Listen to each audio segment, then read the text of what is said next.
Hello students, हम बात करते हैं 11th क्लास केमिस्ट्री, पहला chapter some basic concept of chemistry. इसमें लेक्चर फर्स्ट हो गया था जिसमें हमने बात की थी साइंस क्या है, केमिस्ट्री क्या है, यूनिवर्स किससे कंपोस्ट होता है। अब हम बात कर रहे हैं मैटर की। हमने बात कर ली थी केमिस्ट्री की, कैसे इसको ब्राइफ हिस्ट्री की बात की थी हमने। अब हम बात कर लेते हैं, इसमें दो कंपोनेंट आए थे। Universe are composed two component.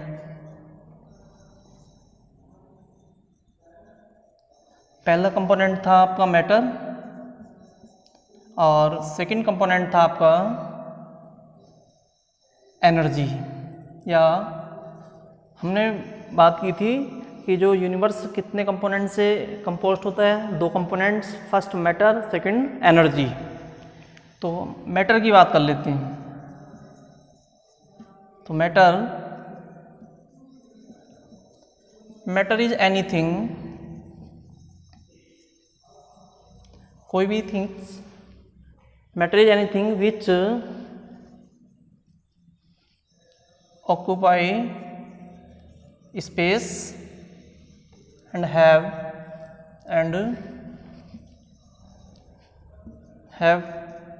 mass are called matter. Yeah. कोई भी things, any things which occupy space and have mass are called matter. कोई भी things यूनिवर्स में, कोई भी things मैटर हो सकती है जो स्पेस को ऑक्यूपाई करती है और जिसमें क्या होता है, मास होता है। उस थिंग्स को हम क्या बोलते हैं, मैटर। जैसे ये मार्कर है, पेन है, पेंसिल है और टेबल, कोई भी थिंग्स, बोर्ड्स, एफी रोड, ये सब क्या हो सकते हैं, मैटर हो सकते हैं। इसका हम क्लासिफिकेशन देखते हैं, classification of matter.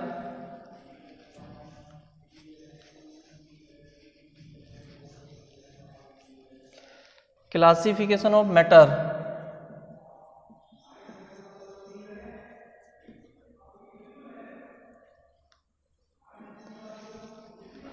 Classification of matter, matter are of two types. एक तो हम फिजिकल बोल सकते हैं इसको, फिजिकल क्लासिफिकेशन के बेस पर, और दूसरा होता है केमिकल क्लासिफिकेशन।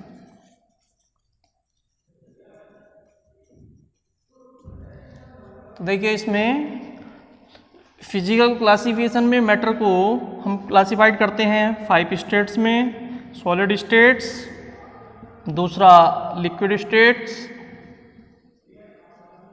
थर्ड है gases states,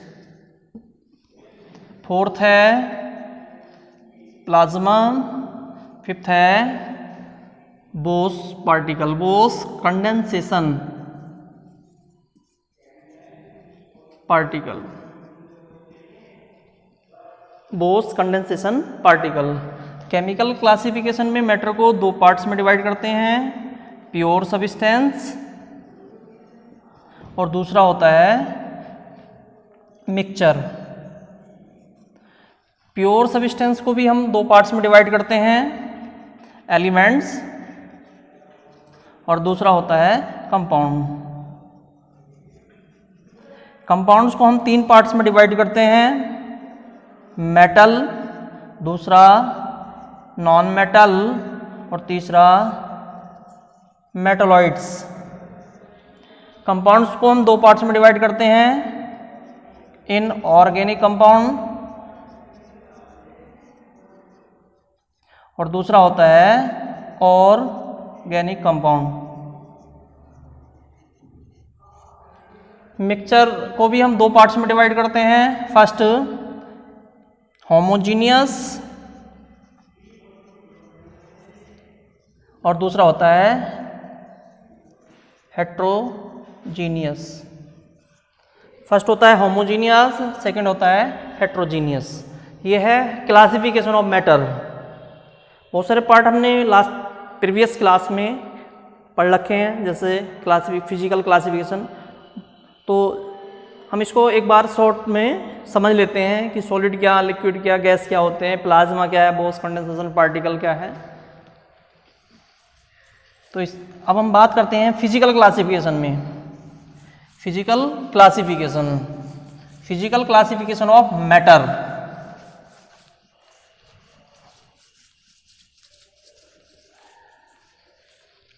physical classification of matter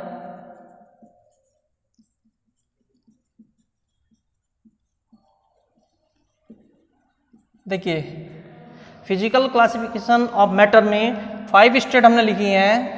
पहला सॉलिड, दूसरा लिक्विड और तीसरा हमने लिया है गैसियस स्टेट्स। फोर्थ हमने ली है प्लाज्मा और फिफ्थ हमने लिया है बोस कंडेंसेशन पार्टिकल। तो देखिए, बल्क स्टेट में 3 की स्टडी करते हैं, सॉलिड, लिक्विड, गैस।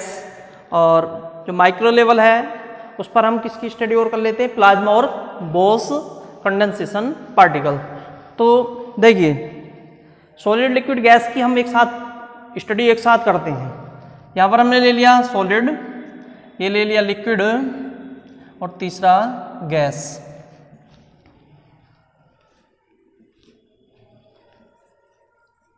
हम बात कर लेते हैं तीनों की साथ साथ। देखिए, वॉल्यूम की बात करते हैं। आपको पता है डेफिनेट या फिक्स,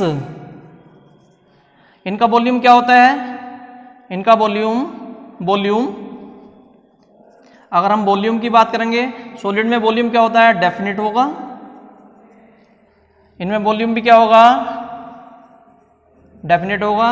इनमें नॉट डेफिनेट। शेप की हम बात कर लेते हैं। इनकी भी शेप क्या होगी, डेफिनेट या फिक्स्ड शेप होगी। इनकी भी शेप क्या होगी, फिक्स्ड होगी। इनकी नो फिक्स्ड शेप,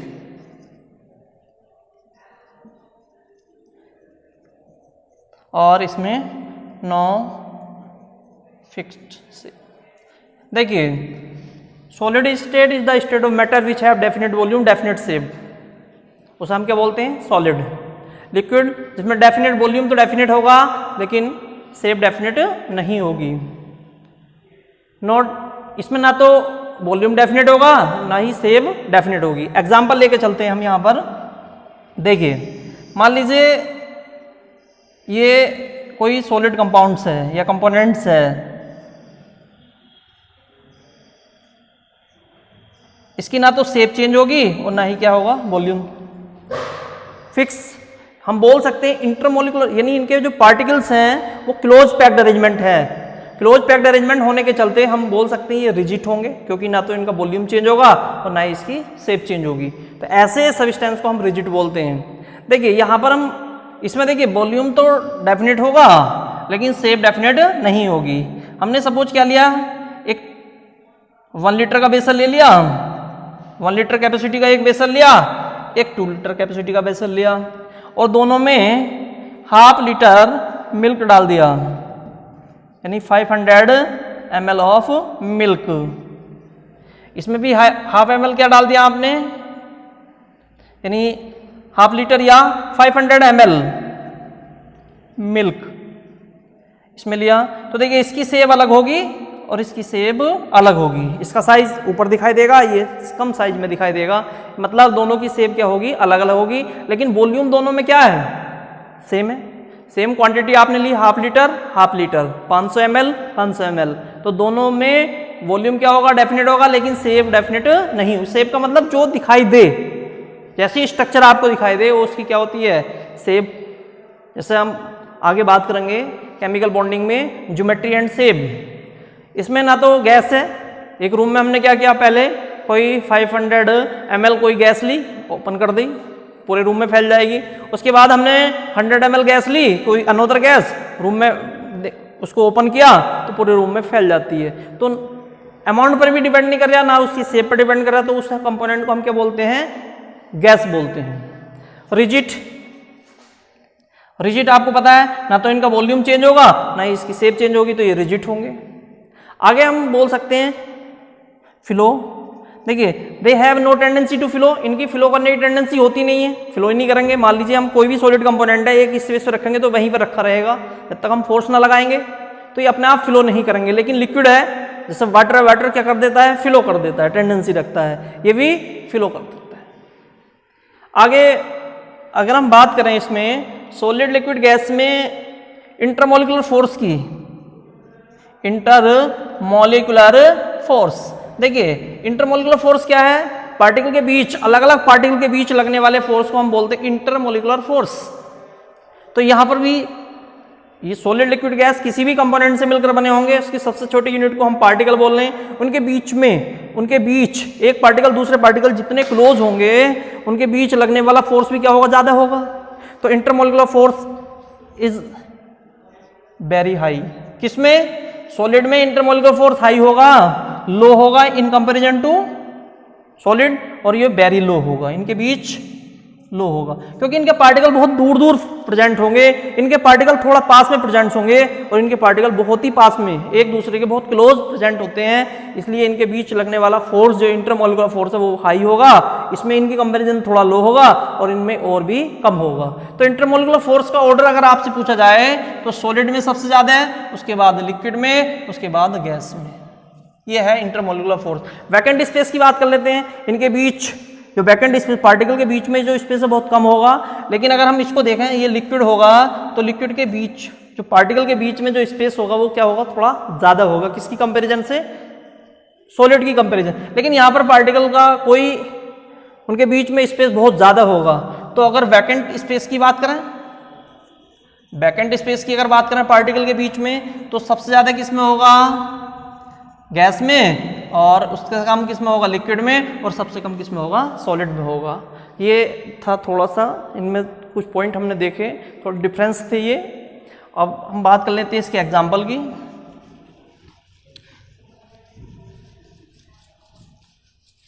तो इसके एग्जाम्पल क्या हो सकते हैं, देखिए जैसे बूट्स है, पेन है, पेंसिल है, और प्लास्टिक, रबर, एमोर्फस में आता है, इसमें भी अलग टाइप्स पढ़ते हैं हम। सॉलिड भी दो टाइप्स के होते हैं, क्रिस्टलाइन सॉलिड और एमोर्फस सॉलिड, वो नेक्स्ट 12th क्लास में पढ़ाया जाता है। इसमें एग्जाम्पल क्या होंगे, वाटर है, ऑयल्स है, ये एग्जाम्पल किसके हैं, लिक्विड के। गैस O2 है, बहुत सारी गैस है, N2 है, CO2, N2, O2, ये सब गैस हैं। अब इसके हम बात कर लेते हैं, जो दो स्टेट्स हमने सीखी हैं लास्ट में, प्लाज्मा, इनको भी देख लेते हैं। तो देखिए प्लाज्मा,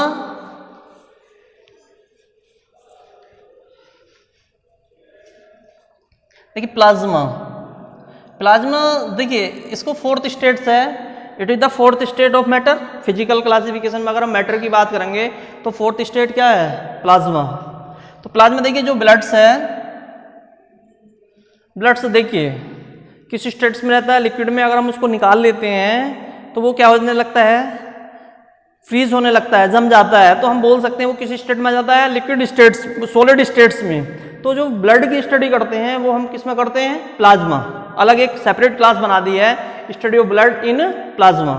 प्लाज्मा भी दो टाइप्स की होंगी, एक तो प्लांट प्लाज्मा और दूसरी होती है एनिमल प्लाज्मा। एनिमल्स के अंदर जो ब्लड्स होगा, ह्यूमन बींग्स में भी सब वो किस में आता है, एनिमल प्लाज्मा। प्लांट, अगर हम प्लांट को काटते हैं तो मिल्की टाइप में एक लिक्विड निकलता है, उसी को हम बोलेंगे प्लांट प्लाज्मा। तो इसकी स्टडी, ब्लड की स्टडी जो करते हैं वो किस में करते हैं, प्लाज्मा में। अब देखिए लास्ट बचता है, फिफ्थ स्टेट थी आपकी बोस कंडेंसेशन पार्टिकल। देखिए हमारे एक यंग साइंटिस्ट सत्येंद्र नाथ बोस,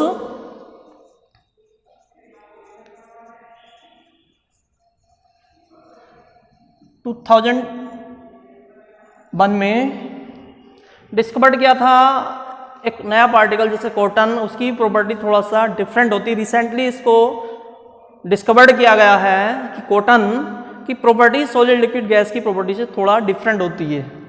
तो इस तरीके से हम बोल सकते हैं कि फिजिकल क्लासिफिकेशन मैटर में हम 5 टाइप से इसको डिवाइड कर सकते हैं। अब हम बात कर लेते हैं chemical classification.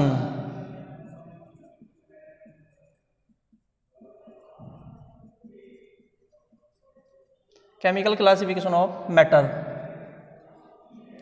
Chemical classification of matter में हम बात करते हैं केमिकल क्लासिफिकेशन ऑफ मैटर कि matter are of two types.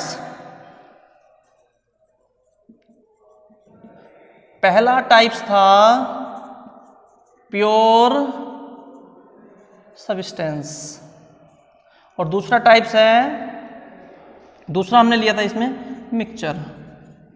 तो हम पहले बात कर लेते हैं प्योर सब्सटेंस। प्योर सब्सटेंस देखिए, a substance which form one types of particle.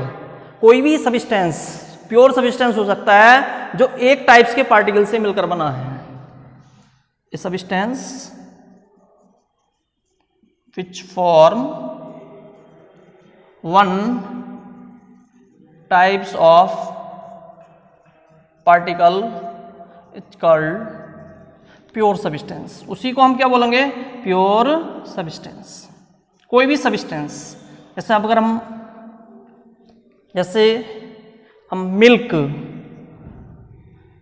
Milk भी क्या हो सकता है? Pure substance. अगर हम उसमें कोई भी अदर सब्सटेंस ना मिलाएं तो वो क्या होगा? Pure substance. कोई भी सब्सटेंस जो एक ही टाइप्स के पार्टिकल से मिलकर बना है। अगर मानकर ये एक प्लास्टिक जैसे नायलॉन मान लीजिए किसी एक कंपोनेंट से मिलकर बना है, उसे हम क्या बोलते हैं? Pure substance. प्योर सब्सटेंस को अब डिवाइड करते हैं, प्योर सब्सटेंस को भी हम फर्दर दो टाइप्स में डिवाइड करते हैं।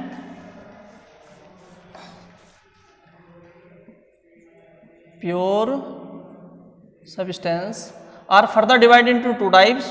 पहला होता है एलिमेंट्स और दूसरा होता है कंपाउंड्स। एलिमेंट्स, हम बात कर लेते हैं एलिमेंट्स की। तो देखिए एलिमेंट्स आर दो pure substance which can not decompose into simpler substance by physical and chemical process. ऐसे प्योर सब्सटेंस जिसको हम सिंपलर सब्सटेंस में डिवाइड या डिकम्पोज नहीं कर सकते हैं, या वो फिजिकल मेथड हो या केमिकल मेथड्स हो, ऐसे प्योर सब्सटेंस को हम क्या बोलते हैं? एलिमेंट्स बोलते हैं। एलिमेंट्स या हम बोल सकते हैं those pure substance which can not be decompose into simpler substance by physical and chemical process, that is called elements.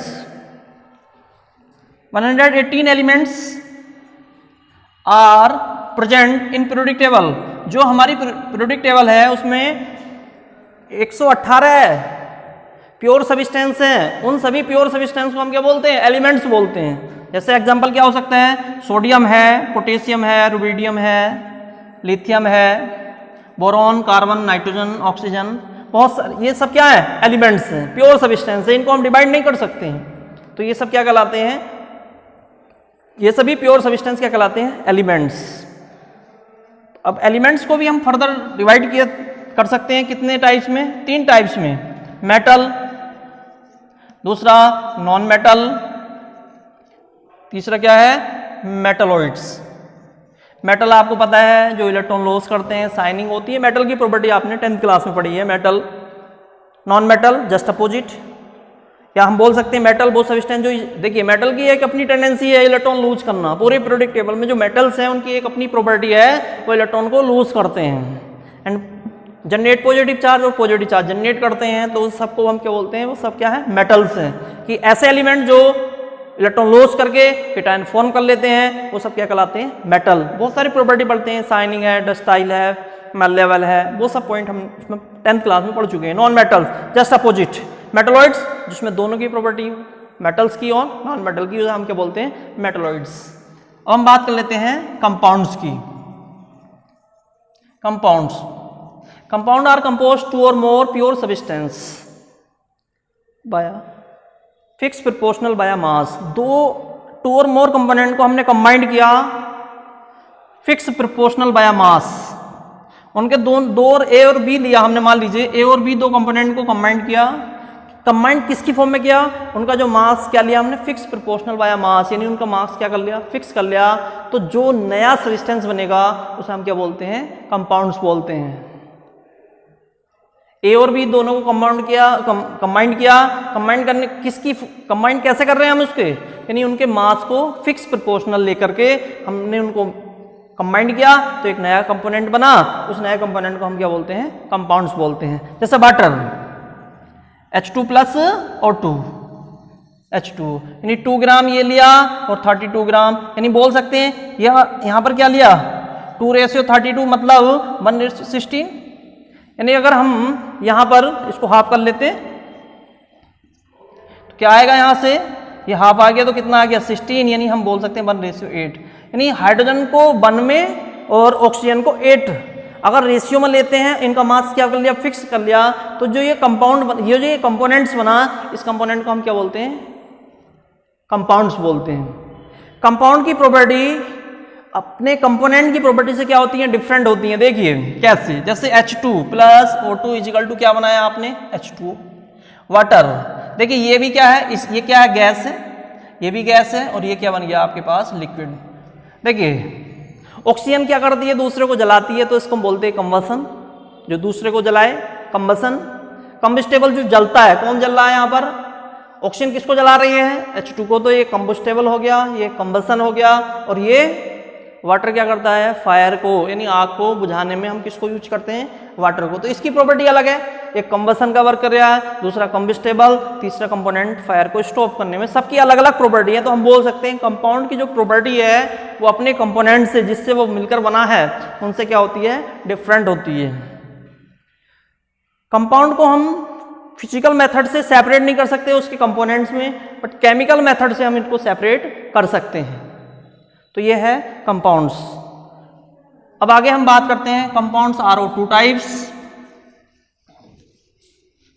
Compounds are of 2 types.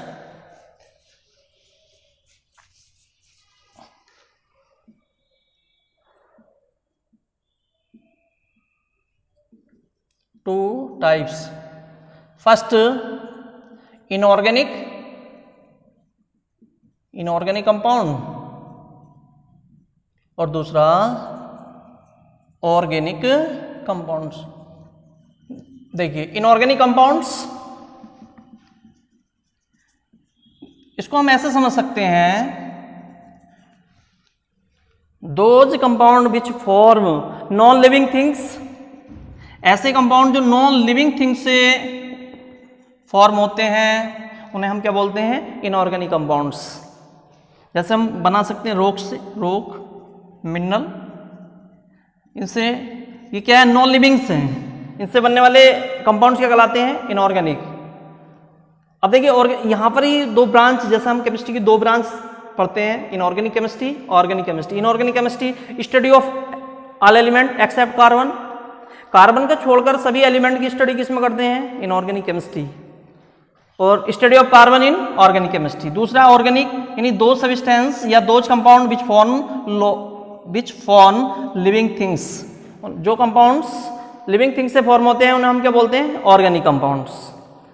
इससे आगे की बात हम नेक्स्ट वीडियो में करेंगे। ओके।